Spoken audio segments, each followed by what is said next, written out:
কম।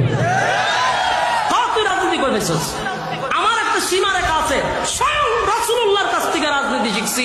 আর তোরে যদি তুই রাজনীতি করতে শিখছ বলতে পারবি না, আমি তোরে বইলা দিই, তুই রাজনীতি শিখছ আবু জাহেলের কাছ থেকে, তুই রাজনীতি শিখছ তুই রাজনীতি শিখছ ফেরাউনের কাছ থেকে, তুই রাজনীতি শিখছ নমরুদের কাছ থেকে।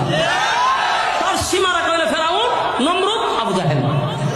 আর আমরা জিজ্ঞাস, আমরা কোনো রাসূল শুধু দেশের রাষ্ট্রনায়ক ছিল না, হযরত আবু বকর দেশের রাষ্ট্রনায়ক ছিল, হযরত উমর দেশ চালাইছে, হযরত উসমান দেশ চালাইছে, হযরত আলী দেশ চালাইছে, আলীর ছেলে দেশ চালাইছে।